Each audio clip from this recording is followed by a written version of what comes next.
अस्सलामु अलैकुम वरहमतुल्लाहि वबरकातुह। मोहतरम भाइयों, बुज़ुर्गों, दोस्तों, देर रात हमने अपने चैनल पे ये सबक अपलोड किया था कि किन उलमा के बयानात सुनने चाहिए। बहुत सारे लोगों के फ़ीडबैक्स, बहुत सौ का कहना ये था कि जो उलमा आपने सजेस्ट किए हैं उनमें बाज़ लोगों ने अपने बयानात में ये कहा है, ये कहा है, ये कहा है, यानी उनकी बातों से कुछ लोगों को इख्तिलाफ़ था। कुछ लोगों ने एक और लिस्ट दी कि साथ में इनको भी ऐड कर लेना चाहिए, उनको भी ऐड करना चाहिए, उनके भी बारे में हम लोग उनके भी बयानात सुनते हैं। तो इंशाअल्लाह अब ये उसी सबक का पार्ट नंबर 2 है। हम इसी को कंटिन्यू करेंगे और आप लोगों के सवालात के जवाबात इसके अंदर देने की कोशिश करेंगे। तो सबसे पहले शुरुआत तो वहाँ से करते हैं जहाँ पे लोगों को इख्तिलाफ़ है। हमारे हज़रत जी मौलाना साद साहब के बयानात से मुताल्लिक़ कुछ लोगों ने ये कहा है कि दारुल उलूम देवबंद ने उनके ख़िलाफ़ फ़तवा दिया हुआ है। तो उन तमाम लोगों की मैं यानी इस गलत फ़हमी को दूर करना चाहता हूँ। दारुल उलूम देवबंद ने हज़रत जी मौलाना साद साहब के ख़िलाफ़ कोई फ़तवा नहीं दिया है। दारुल उलूम ने सिर्फ़ अपने लेटर हेड के ऊपर हज़रत जी मौलाना साद साहब को कुछ बातों की नसीहत की है और कुछ बातों के बारे में उनकी रहबरी रहनुमाई की है। उस रहबरी रहनुमाई को फ़तवा नहीं कहते हैं। पहले फ़तवे और रहबरी रहनुमाई के दरमियान के फ़र्क को आप समझिए। फिर आते हैं डॉक्टर इसरार अहमद साहब। बाज़ लोगों ने ये इश्काल किया वो तो अहले हदीस है, वो तो जमात इस्लामी है, वो तो ये है, वो तो वो है। देखो, कोई फ़र्द चाहे वो जमात इस्लामी से ताल्लुक़ रखता हो, चाहे वो अहले हदीस हो, चाहे वो किसी भी जमात से हो, जब तक उसकी बात कुरान और हदीस की रोशनी में चल रही है वो काबिल सिमाअत है, वो काबिल अमल है। जब तक वो कुरान और हदीस की रोशनी में बात कर रहा है, जब उसकी बात कुरान और हदीस से निकल जाती है, कोई दूसरी पटरी पकड़ लेती है, तो हमारे लिए उनकी वो बात नाकाबिल अमल है। तब हम उनकी बात को रिजेक्ट करेंगे। बाकी ये नहीं देखते बैठेंगे कि ये अहले हदीस है या ये जमात इस्लामी है या ये है या वो है। ऐसा ज़रूरी नहीं है। आपको ऐसे लाखों अहले हदीस मिलेंगे, जमात इस्लामी से जुड़े हुए लोग मिलेंगे, दीगर जमातों से, चाहे फिर वो बरेलवी मसलक के हो, किसी और मसलक के हो, जो उलमाए देवबंद के बयानात सुनते हैं, हमारे हज़रत जी मौलाना साद साहब के बयानात सुनते हैं और हमारे मौलाना यूनुस साहब रहमतुल्लाह अलैह के बयानात तो हमारे हिंदू भाई तक सुनते थे। ख़ुद मैंने एक हमारा शिवसैनिक दोस्त था मेरा, वो शिवसैनिक दोस्त ने जो है मौलाना यूनुस साहब रहमतुल्लाह अलैह के बयानात की जो कैसेट्स होती है उसके मुताल्लिक़ वो मेरे पास में आया।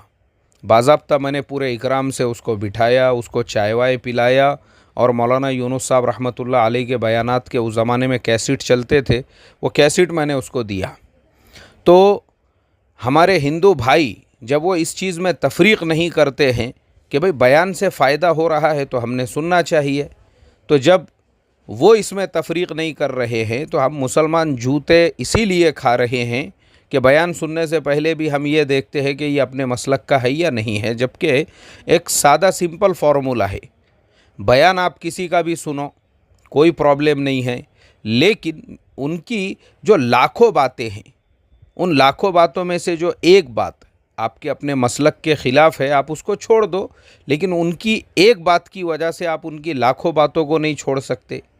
ये उसूल हमेशा याद रखने का। बहरहाल फिर आगे बढ़ते हैं तो कनाडा से हमारे इदरीस मेमन साहब मेरे साथ में जुड़े हुए हैं और बयानात वगैरह पाबंदी से सुनते हैं और मुझे उस पर फ़ीडबैक भी देते हैं।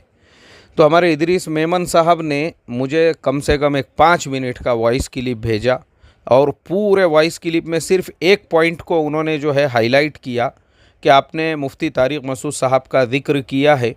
तो मुफ्ती तारिक मसूद साहब अक्सर अपने बयानात में ये कहते हैं कि औरतों के लिए मस्जिदों में नमाज का इंतज़ाम नहीं होना चाहिए, बल्कि मर्द ही मस्जिदों में नमाज़ पढ़े, औरतें अपने घरों पे नमाज़ पढ़े। तो उनका कहना ये था कि अब हम लोग कनाडा में रहते हैं तो बाहर मुल्कों के अंदर ये दुश्वार है, ये मुश्किल है, और बहुत सारी बातें उन्होंने उसके अंदर की है।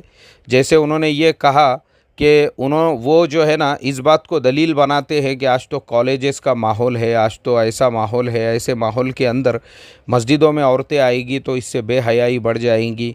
और हमारे यहाँ कनाडा है और दूसरे दीगर मुल्कों में भी औरतें आती है तो वो एकदम मैच्योर्ड औरतें होती है, जबकि पाकिस्तान, भारत और ऐसे मुल्कों के अंदर ये इस चीज़ का हवाला देते हैं कि हमारे मुल्कों के अंदर जो है माशाल्लाह माहौल बहुत अच्छा है। बोले ये सब सिर्फ़ ऊपर का एक गिलाफ है, वरना अंदर अंदर से माहौल बहुत गंदा है और बहुत गलीज़ है।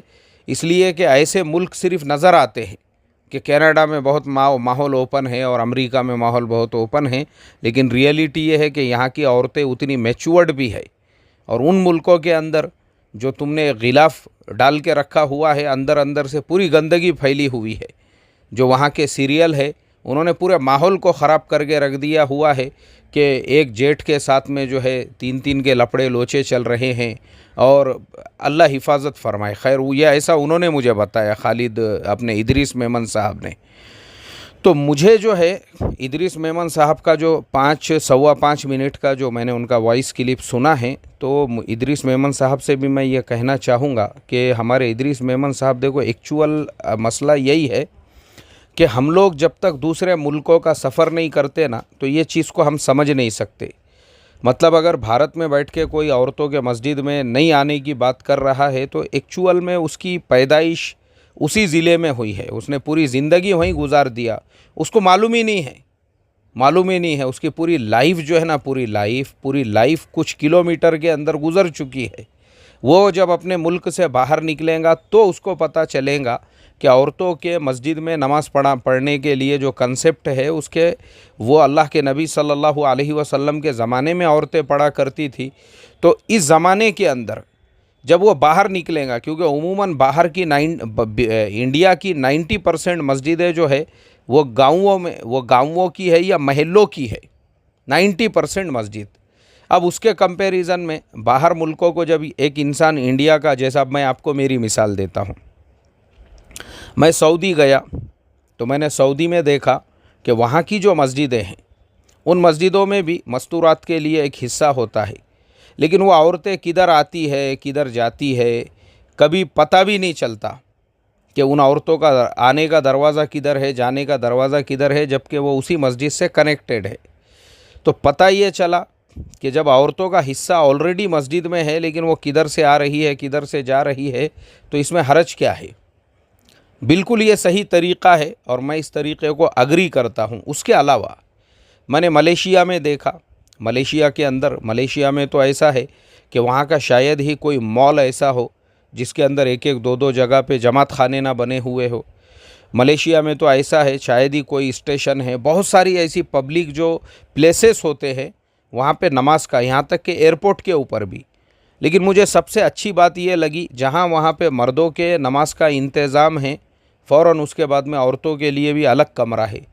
अब मैं चूँकि फ़ैमिली के साथ में दूसरी मर्तबा मलेशिया गया था तो मैं भी अपनी अहलिया को लेकर गया था, ख़ास तौर पे उसको बताने के लिए कि दूसरे मुल्कों के मुसलमान कैसे रहते हैं। तो वहाँ पे जाने के बाद मुझे सबसे बड़ी सहूलत जो थी वो ये थी, हम कहीं पे भी जाते थे ना, कहीं पर भी तो नमाज का कोई मसला नहीं रहता था और ये फ़िक्र नहीं रहती थी। अभी जैसे मैं आपको इंडिया की मिसाल देता हूँ, इंडिया में अगर हम अगर समझो बॉम्बे चले जाते हैं कुछ शॉपिंग वगैरह के लिए या किसी और शहर में जाते हैं, अब अज़ान हो रही है, मर्द भी है औरतें भी है। अब मर्द जो है वो तो चला गया मस्जिद के अंदर और औरतें पूरा सामान लेकर मस्जिद के गेट के पास में खड़ी हुई है। आने जाने वाले लोगों को लग रहा है ये चंदे वाले तो नहीं है बेचारे, अल्लाह हिफाजत फरमाए। ये प्रॉब्लम क्यों हुआ? ये इसलिए हुआ क्योंकि हमारे यहाँ के मस्जिदों की बनावट ऐसी है, एक ही दरवाज़ा है, उसी दरवाज़े से जाना है, उसी दरवाज़े से आना है। और पहले से ही मस्जिद की बनावट ऐसी है जहाँ पे मस्तूरात के लिए कोई गुंजाइश ही नहीं है। मस्तूरात आपके साथ में है, उन्होंने सिर्फ सामान लेकर मस्जिद के गेट के बाहर खड़े होना चाहिए, जबकि होना ये चाहिए था कि जो गाँवों की और बस्तियों की मस्जिदें हैं ठीक है वो सिर्फ मर्दों के लिए रहती, लेकिन शहरों में आपने जो मस्जिदें तामीर की है, ख़ास तौर पे बाज़ारों के एरियो के अंदर, कम से कम वहाँ मस्तूरात के लिए एक हिस्सा बिल्कुल होना चाहिए। ऐसी जगह से होना चाहिए। मस्तूरात किधर आ रही है, किधर जा रही है। और आज तो सीसीटीवी कैमरे लगे हुए हैं, उसमें आपको चोरी डकैती और किसी किस्म के खौफ और डर का भी मसला नहीं है कि आपके पास में सीसीटीवी कैमरे लगे हुए हैं तो सामान का भी मस्तूरात के मसला नहीं है। अब वो बेचारियाँ, उनके और भी मसाइल है, जैसे किसी को जो है वॉशरूम जाना है, वज़ू करना है, वो कुछ नहीं कर सकते।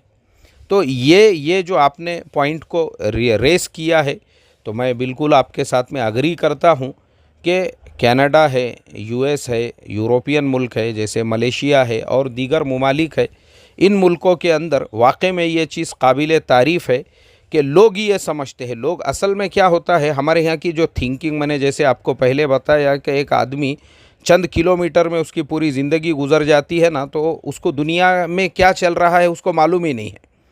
तो जैसा आपने ये भी जो बात आपने कही है कि ऐसे मुल्कों के अंदर लड़कियां एकदम हायर एजुकेटेड होती है, वहाँ का माहौल बिल्कुल जो है एकदम बोल्ड होता है, उसके बावजूद भी वो मैच्योर्ड होती है और मैच्योरिटी होने की वजह से वो उसमें अपने इफ़्फ़त की, अपने इस्मत की ऐसे मुल्कों के लड़कियों से ज़्यादा हिफाजत करती है, जिन मुल्कों में बज़ाहिर हमको लगता है कि देखो माहौल कितना कंट्रोल में है लड़कियों के और औरतों के एतबार से।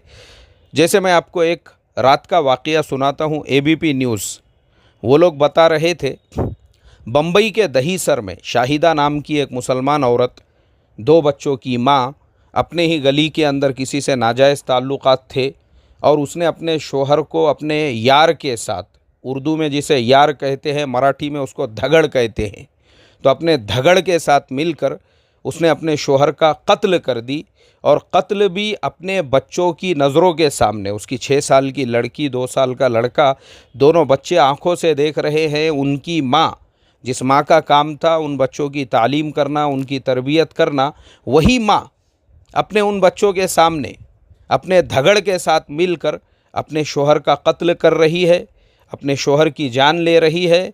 और उसी घर के अंदर नीचे की फ़र्श को निकाल कर उन्होंने कब्र खोद कर उस अपने शोहर को वहीं पे उसने दफन भी कर दिया और यार के साथ मिलके दफन करने के बाद में और बच्चों के साथ में जो है उसी घर में रह भी रही है। आप उसकी हिम्मत देखो और उस औरत का की हैवानियत देखो। यानी मैं तो समझता हूँ इस ऐसी औरत से तो शैतान भी जो है वो भी पनाह मांगने लग जाए। और फिर उसके बाद खुद जाकर पुलिस स्टेशन में कंप्लेन दे रही है कि उसका शोहर जो है वो गायब हो चुका है। पुलिस तलाश कर रही है उसके शोहर की और उसको तलाश करने के लिए उसका भाई वो गांव से आया और गांव से आने के बाद में भाई अपने भाई को जब तलाश करने लगा तब वो जो 6 साल की मासूम बच्ची थी उससे रहा नहीं गया और उसने अपने चचा के सामने रोते रोते कहा कि खुद माँ ने उनके वालिद का कत्ल करके उसको घर के अंदर कब्र बना के खोद दिया। अब आप सोचो, एक तरफ कनाडा है, अमेरिका है, जहाँ के माहौल को लोग ये समझते हैं अरे यार यहाँ तो बहुत फ्रीडम और आज़ादी वाला माहौल है, पता नहीं वहाँ पे कितनी अय्याशी होंगी, कितना गंदापन होगा। जबकि गंदापन रियलिटी में उन मुल्कों में आपको ज़्यादा मिलेगा जहाँ पे यानी जिसको डोमेस्टिक गंदापन कहते हैं। और एक मैं आपको, एक साहब से मेरी मुलाकात हुई, ऐसी खेड़े गाँव के रहने वाले लेकिन हायर एजुकेटेड गवर्नमेंट एम्प्लॉई, पढ़े लिखे इंसान, वो मुझे मिले और मुझे कहने लगे, बोले यार मैंने सुना पुणे में बहुत अय्याशी है और वहाँ पे बहुत गंदापन है और वहाँ पे बहुत नंगापन है। मैंने कहा भाई ऐसा तो नहीं है। नहीं बोले वहाँ पे एक गार्डन है, बोले उसका नाम है बंद गार्डन।